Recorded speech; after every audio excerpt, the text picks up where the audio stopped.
Well, good morning and welcome to the channel.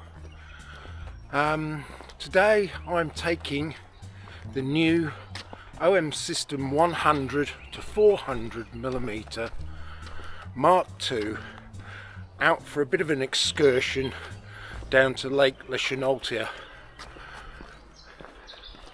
When we finish up this morning, we'll go back home and we'll talk about how it does and what it's like to use.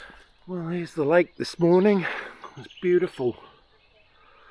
Just a bit of mist on the surface, waiting for the sun to burn it off. Absolutely gorgeous.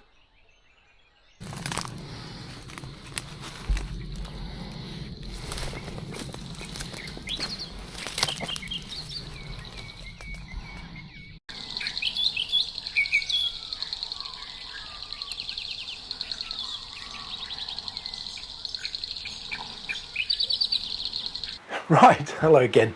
Now we're back at home. I'll start talking about the OM System 100 to 400 f5 to 6.3 Mark II IS lens. OM System announced the 100 to 400 f5 to 6.3 Mark II IS lens in February 2025, and they stated that they had fixed some issues that I was concerned about in the Mark I, namely being the complete compatibility with the image stabilization. And so I became very interested, and after watching and reading many positive reviews, I went out and bought one. Now, before we go into the whole thing of the lens, this was a lens, even from the Mark I version, that was mired in controversy. When the original Mark I came out, a lot of people jumped on the fact that it was simply a rebadged Sigma 100 to 400 f5 6.3 DG DNOS contemporary lens. The criticism mainly centred on the fact that it was firstly a lens designed for full-frame cameras rather than specifically for micro four thirds, which meant that somehow it was too large and heavy, and this undermined the original micro four thirds ethos of being small and light.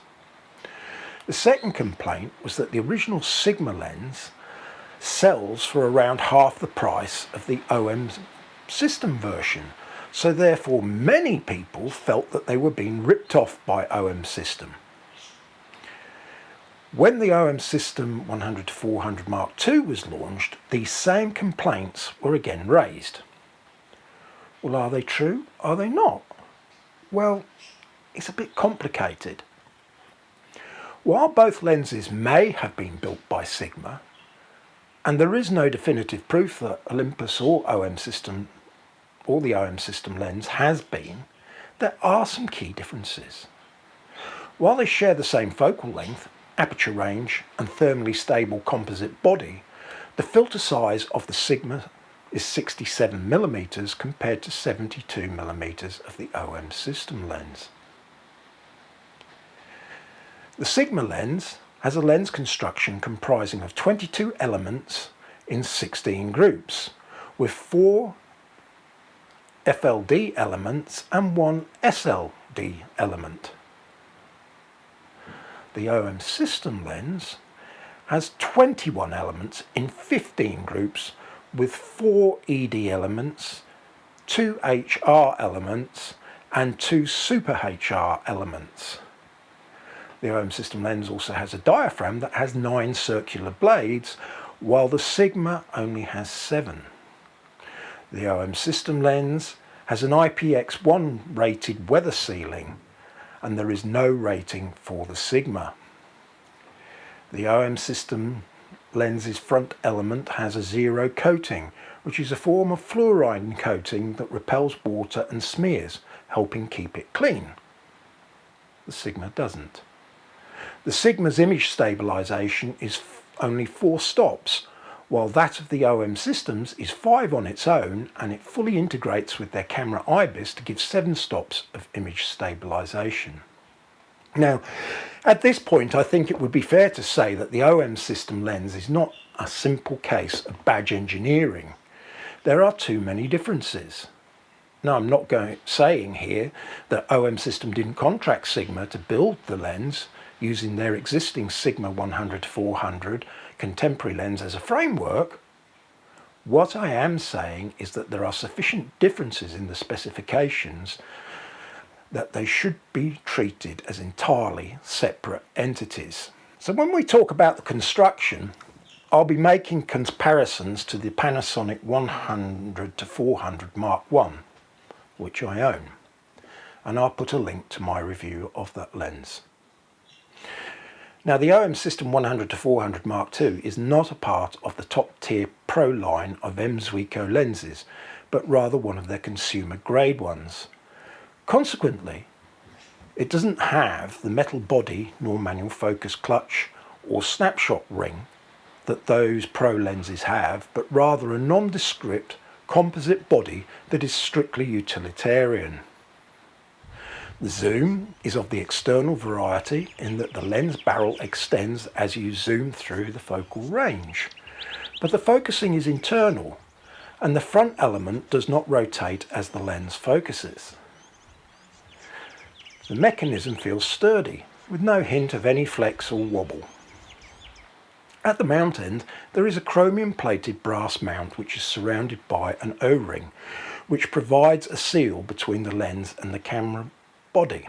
Now, you have to be aware that OM systems OM1, OM3 and OM5 all have an IPX rating of 53, which means they are protected against low pressure water streams from any angle, and while not completely dustproof, any ingress that does occur will not interfere with the operation of the camera. The lens is IPX1 rated, which means that there is no information available about resistance to dust ingress, and it is resistant to vertically dripping water equivalent to 1 millimeter per minute. So the camera body will be more weather resistant than the lens, which is something to bear in mind if you are caught in inclement weather. The OM system lens is quite a chunky beast, and it also has considerable weight. But it's when you compare it to the Panasonic 100-400 that this becomes really apparent. The Panasonic is 34.1 millimeters shorter, 3 millimeters in diameter smaller, and 140 grams lighter, while having a much more premium metal body that just exudes class. In comparison, the OM system lens comes off as feeling lumpen and a little tacky. When it comes to controls, both lenses are pretty much the same. A zoom ring, focus ring, zoom lock and switches for the AF function, focus limiter and image stabilization. The OM system lens scores well here, as the Panasonic is plagued with an incredibly stiff zoom ring, but overall the Panasonic gives, to my mind, a much better user experience. On launch, there was a lot of fanfare about the new tripod collar. Yes, it's different from the one on the original version, but you'd hardly call it innovative. I see it as a solution to a problem that never really existed. I'm amazed that so many of the internet reviews went on and on about this one feature, giving scant attention to things like autofocus and optical performance. And if you want to see a truly innovative approach to tripod collar design, look how Panasonic implemented theirs on their 100-400 millimeter lens. The OM system 100-400 includes a bayonet type lens hood in the box. The Panasonic has a two-piece lens hood, a mini hood that's permanently attached to the body of the lens, and a separate extension that attaches to it. Panasonic also throw in a lens pouch. To be honest, I've never used it, but it's nice they've taken the effort to include it.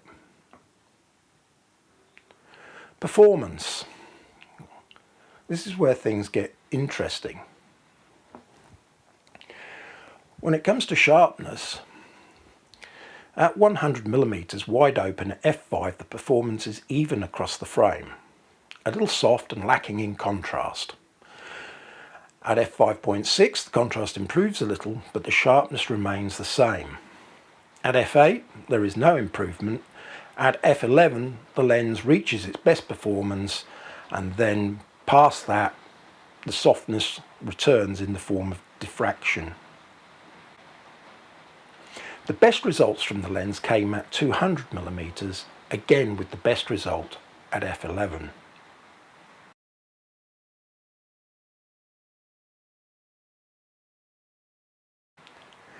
At 400mm, wide open at f6.3, the centre of the image is soft and lacking contrast, and the corners match this. The results follow the progress of the shorter end with the best performance at f11. Now this is very disappointing, as the lens is not capable of resolving fine feather detail wide open unless you stop, and you have to stop down to f11 to make it do so, which makes the lens really unsuitable for low light or birds in flight, as you will have to use very high ISOs to get high shutter speeds, and that will kill the image quality. When it comes to flare resistance, it's pretty good. The lens coatings are working well to minimise veiling flare. There is some ghosting present with polygonal shapes and light streaks, and it starts to become intrusive at f8. The diffraction spikes aren't pretty at all, but then you don't buy a lens like this for the diffraction spikes. Transverse or lateral chromatic aberration is present, but it is very, very slight, and you really have to pixel peep to find it, or turn off the lens profile in your imaging software. The axial chromatic aberration, also known as longitudinal chromatic aberration, is virtually non-existent. But that is to be expected with such a small maximum aperture. Let's talk about the autofocus.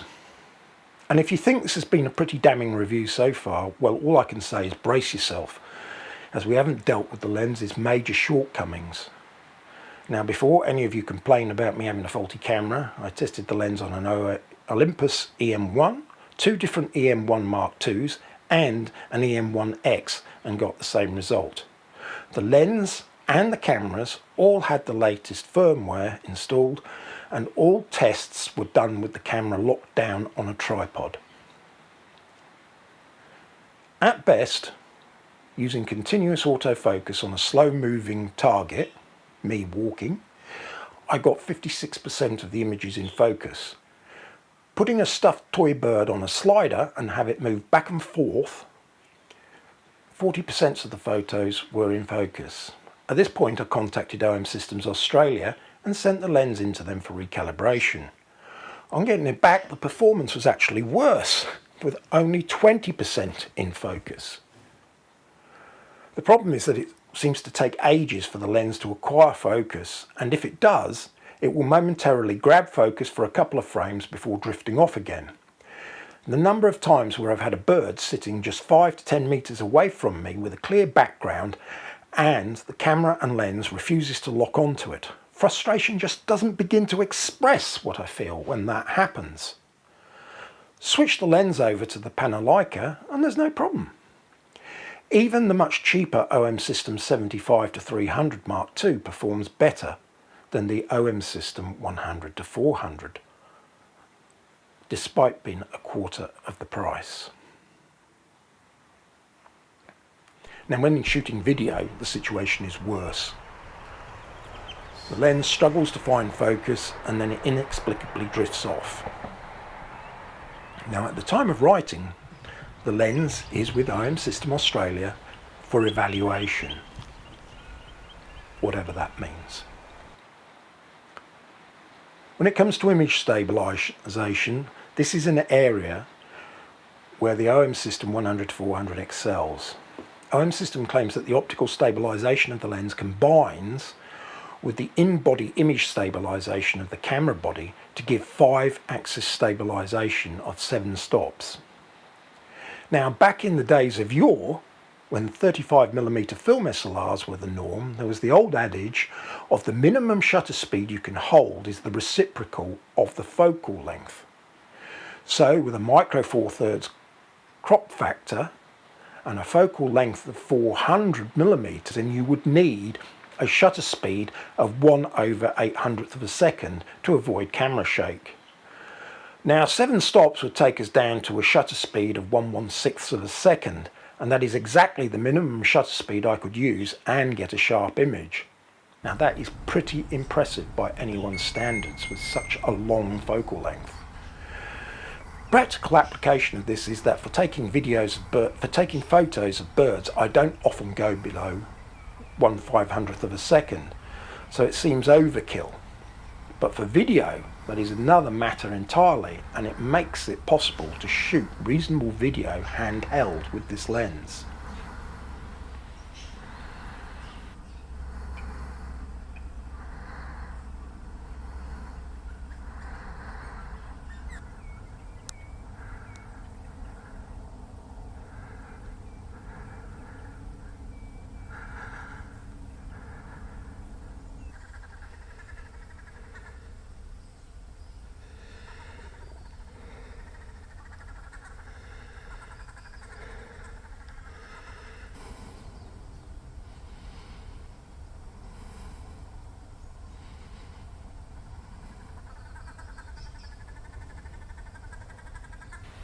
Now in conclusion, I'm going to summarise and quote some other reviewers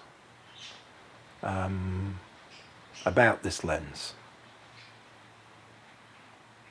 So firstly, I'm quoting Thomas Eisel in his review.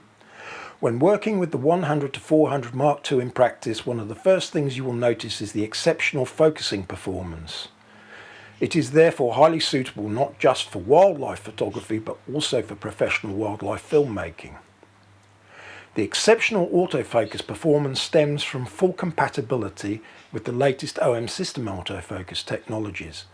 This lens is swift enough for the speediest of all subjects and is definitely on par with OM system Pro lenses in that regard. He goes on to state, now to conclude the optical performance analysis, it is fair to state that the 100-400 Mark II delivers where it matters most, and compromises, if existent at all, are very minimal. Overall, a lens capable of professional results, even under demanding conditions. No wonder that this is my most used super telephoto lens at the moment. Mike Lane, on one of his videos, states that there's very little between the $2,200 OM system 100-400 f5 to 6.3 Mark II IS lens and the $12,000 150-400mm f4.5 TC 1.25 IS Pro lens. Espen Helland says, I'm really impressed with the sharpness of the new lens. My photos at 400mm are tack sharp, and though the 400mm chases with autofocus a little bit more than my 150-400, it still performs really well. So with these glowing reviews, I reflect on my own experience with supposedly the same lens. As it stands, I think that, based upon my experience, the OM system 100-400 Mark II is actually unsuited to wildlife photography. The autofocus is incredibly poor and will just frustrate the hell out of you. Well, it certainly did me. And when it does find focus at 400mm, which is where most bird photographers will use it, it is incapable of resolving any fine feather detail. Now, it may be that I've just higher standards than the other reviewers, but I highly doubt that. It may be that the camera and lens manufacturers make sure that they send out perfect examples for review. Yeah, that's possible. I know if I was sending out a product for critical evaluation to promote sales, I would definitely send out the best of the best. So it's more likely I just got a lemon. Now if that's the case, then why aren't OM Systems Australia looking to rectify the problem? At the time of writing, their official line is no refund, no replacement, and will begrudgingly look at the lens but won't necessarily do anything. That leaves a very sour taste in my mouth and makes me want to change brand. Now, another thing to consider here is that OM System doesn't have a very large market share, and they are really struggling to break even. At the end of 2024, they were 1.2 billion yen in the red. That equates to 120 million Australian dollars. So alienating existing users seems like committing economic suicide. Can I recommend the lens? If you're an Olympus OM System camera user and not fussed about Sync IS or any of the computational functions and the need for a teleconverter, then buy the Panasonic 100-400. It's the much better lens in every way. If those functions and the use of teleconverters are important to you, then I'd skip the lens and sell some body parts and get either the OM System 300 or the 150-400. I really don't recommend you wasting your money on this lens. Well, thank you very much for watching. I hope you found it either entertaining or useful. And if you liked it, do us a favour and give it a thumbs up, or better yet, please subscribe. And I'll look forward to seeing you in the next video. Goodbye.